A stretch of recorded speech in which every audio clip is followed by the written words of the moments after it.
If your stylists keep leaving, don't fit your culture, or aren't bringing in revenue, it's not a stylist problem. It's a hiring problem. And if you don't fix it, you'll stay stuck in this cycle.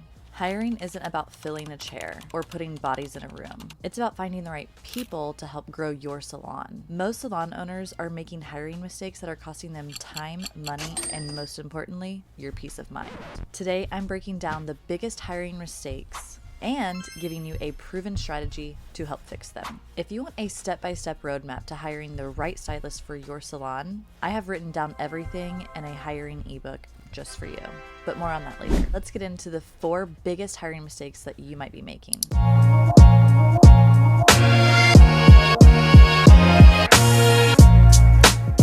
Okay, first up is no clear hiring process equals bad hires. Hiring randomly or out of desperation only leads to the wrong hires. You need structured interviews, clear hiring criteria, and a system that brings in the right people. Without it, you'll just keep rolling the dice. When I first started out, I was hiring just anybody who wanted to work with me. I was just taking a chance on anybody who was willing to take a chance on me. I didn't really have much to show. I just had a dream of owning a salon one day, and so I just kind of let anybody who wanted to work with us. And that led to high turnover, lots of heartbreak, and a lot of lost time and money.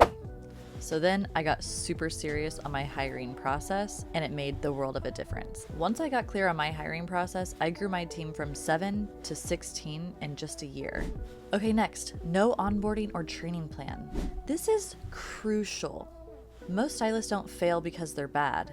They fail because they weren't set up for success. If you don't have an onboarding system that trains new hires thoroughly, expect high turnover. Everybody wants to know their job and they want to do well at their job. And if you don't give them the opportunity to really learn how to be the best for that position, it really sets them up for failure. And I know, trust me, I have a whole rant about it. We know schools don't teach most of what our people need to know, but unfortunately, that is our job.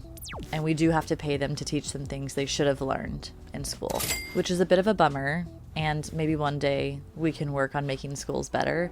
But for now, we do have to properly train our staff, which is why hiring the right person is even more important, because we do have to invest so much in these new hires to get them up to speed so we don't waste time, money, and resources on somebody who's not going to be a good fit or not going to be at the salon long term.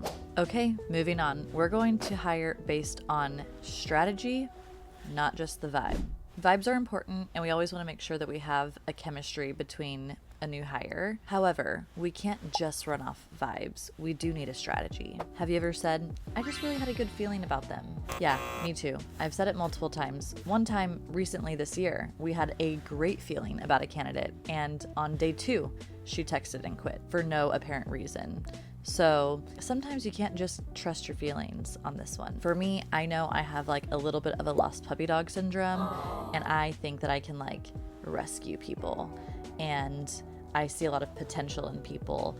And so I'll be like, well, you know, a little bit of polishing or a little bit of, you know, we could work on them, and I see what they could be, and then I like take them in. But the reality is that it has to be a mutually beneficial relationship. Yes, you're there to help them, but they're also there to help you and your company. One of the things that I do to ensure that I'm not just getting lost in my feelings with somebody is I do a peer interview. So I invite my team to come interview a new candidate. That way we can get perspectives from all angles. Okay, and last but not least, not knowing who you are as a salon is costing you more than you think. Like I mentioned earlier, when I was first starting out, I just would hire anybody who would take a chance on me because I didn't know who I was and what I offered.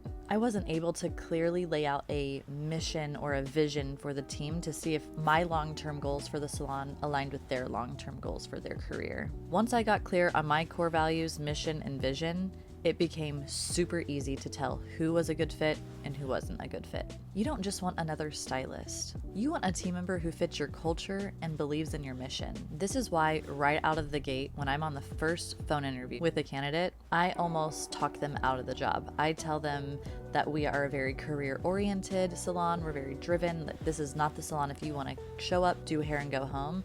We are not the salon for you.